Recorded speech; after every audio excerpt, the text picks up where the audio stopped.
નમસ્કાર મિત્રો. ભાષા એ આપણા વિચાર અને લાગણીઓને દુનિયા સુધી પહોંચાડવાનું સાધન છે. ભાષા આપણા જીવનનો એક અત્યંત મહત્વપૂર્ણ ભાગ છે. આપણે રોજિંદા જીવનમાં વિચારો વ્યક્ત કરવા, લાગણીઓ સમજવા, વાતચીત કરવા કે જ્ઞાન વહેંચવા માટે ભાષાનો ઉપયોગ કરીએ છીએ. ભાષા વગર મનુષ્ય માટે સમાજ સાથેનું જોડાણ હોય કે પોતાની ઓળખ ઊભી કરવાની બાબત હોય કે પછી અન્ય કોઈ બીજી ભાષા શીખવાની હોય તો તે અત્યંત મુશ્કેલ બની જાય છે. ભાષા માત્ર સરળ શબ્દોનો સમૂહ નથી.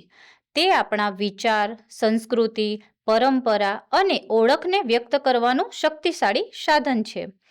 શિક્ષણ, સાહિત્ય, મીડિયા, સમાચાર, અનુવાદ, લેખન, ડબિંગ, વોઇસ ઓવર અને સંચાર જેવા ક્ષેત્રોમાં ભાષાનું વિશેષ મહત્વ છે. આજના સમયમાં ભાષા ક્ષેત્રમાં અનેક પ્રોફેશનલ કારકિર્દીની તકો ઉપલબ્ધ છે, જેવી કે અનુવાદક અને દુભાષિયા, શિક્ષક અને લેખક, સંપાદક અને પત્રકાર, ડબિંગ આર્ટિસ્ટ અને વોઇસ આર્ટિસ્ટ, કન્ટેન્ટ રાઇટર અને મલ્ટીમીડિયા કન્ટેન્ટ ડેવલપર.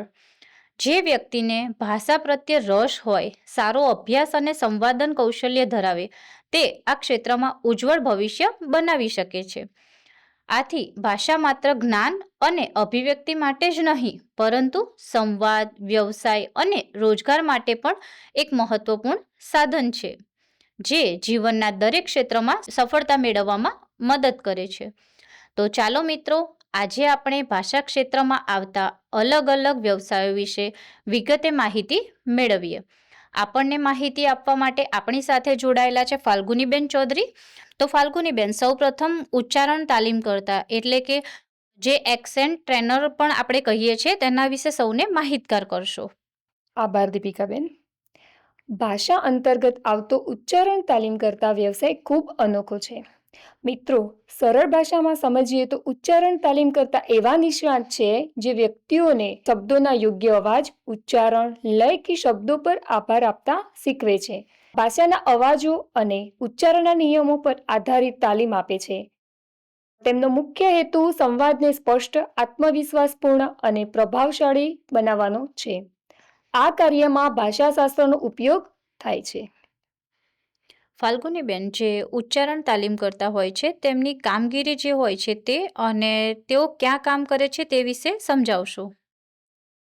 જી દીપિકાબેન, ઉચ્ચારણ તાલીમ કરતાની કામગીરીમાં યોગ્ય ઉચ્ચારણ શીખવવું, અવાજ અને લય સુધારવા માટે તાલીમ આપવી, ભાષાની પ્રેક્ટિસ કરાવવી, ભૂલો સુધારવી અને વ્યક્તિગત અથવા ગ્રુપમાં ટ્રેનિંગ આપવી. તે કાર્યસ્થળની વાત કરું તો શાળા અને કોલેજોમાં વિદ્યાર્થીઓને યોગ્ય ઉચ્ચારણ શીખવવા માટે ભાષા તાલીમ સંસ્થાઓમાં અંગ્રેજી કે અન્ય ભાષાનો ઉચ્ચાર સુધારવા માટે કોર્પોરેટ ઓફિસો, કર્મચારીઓના કમ્યુનિકેશન સ્કિલ સુધારવા, ઓનલાઈન પ્લેટફોર્મ્સ, એપ દ્વારા ઘરે બેઠા તાલીમ અપાવી, કુલ સેન્ટર્સ, બીપીઓ ગ્રાહકો સાથે વાતચીત માટે યોગ્ય ઉચ્ચારણ જરૂરી હોય છે. મીડિયા અને બ્રોડકાસ્ટિંગ એન્કર અને રિપોર્ટર માટે સ્પષ્ટ બોલવાનું તાલીમ ફ્રીલાન્સ તરીકે ઘરે બેઠા વ્યક્તિગત કોચિંગ અથવા ઓનલાઈન ક્લાસીસ વગેરેનું તેમના કાર્યસ્થળ છે. જી, તો ફાલ્ગુનીબેન, જે ઉચ્ચારણ તાલીમ કરતા હોય છે તે બનવા માટે જરૂરી વ્યક્તિગત ગુણો કેવા હોય છે? વ્યક્તિગત ગુણોની વાત કરું તો ભાષા પર સારી પકડ, સ્પષ્ટ બોલવાની ક્ષમતા, ધીરજ, સારી સાંભળવાની ક્ષમતા, શિક્ષણ અને માર્ગદર્શન આપવાની ક્ષમતા હોય છે. ઉચ્ચારણ તાલીમ કરતા બનવા માટેની જે શૈક્ષણિક લાયકાત હોય છે અને તેની ભરતી પ્રક્રિયા હોય છે તે વિશે પણ સમજાવશો. જી દીપિકાબેન, શૈક્ષણિક લાયકાતની વાત કરીએ તો ધોરણ 12 પાસ, અંગ્રેજી અથવા ભાષામાં ગ્રેજ્યુએશન, ફોનેટિક્સ અથવા સ્પોકન ઇંગ્લિશના કોર્સ હોય છે અને કમ્યુનિકેશન સ્કિલ્સ ટ્રેનિંગ હોય છે. ભરતી પ્રક્રિયાની વાત કરું તો ભાષામાં કુશળતા ટેસ્ટ, ઇન્ટરવ્યૂ, ડેમો ક્લાસીસ અને અનુભવ એટલે કે કેટલાક ક્ષેત્રોમાં જરૂરી અનુભવ હોવો જોઈએ.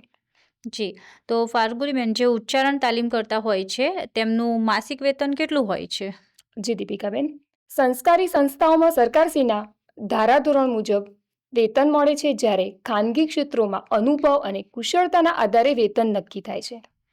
ફાલ્ગુનીબેન, એક પ્રશ્ન હતો કે ઉચ્ચારણ તાલીમ કરતા બનવા માટે કોઈ શિષ્યવૃત્તિ કે શૈક્ષણિક લોન સહાય મળે છે ખરા?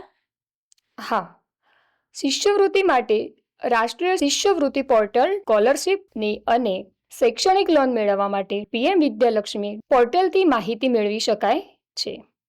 ભાષા આધારિત કારકિર્દી આજના સમયમાં ખૂબ જ મહત્વપૂર્ણ બની છે. યુવાનો માટે આ એક સર્જનાત્મક અને વૈશ્વિક કારકિર્દી છે. યોગ્ય મહેનત અને અભ્યાસથી આ ક્ષેત્રમાં સફળતા મેળવી શકાય છે. ખૂબ સરસ ફાલ્ગુનીબેન, આપે ઉચ્ચારણ તાલીમ કરતા વિશે ખૂબ જ મહત્વપૂર્ણ માહિતી આપી છે. તો મિત્રો, આ સંદર્ભે ક્યાં અભ્યાસ કરવાનો થઈ શકે તેમાં સફળ થયેલા વ્યક્તિઓની સાફલ્ય ગાથા અને આ કરિયર કાર્ડની લિંક તમે આ વિડીયોના ડિસ્ક્રિપ્શન બોક્સમાંથી મેળવી શકો છો. આશા છે કે આ માહિતી આપને ઉપયોગી થશે. ધન્યવાદ.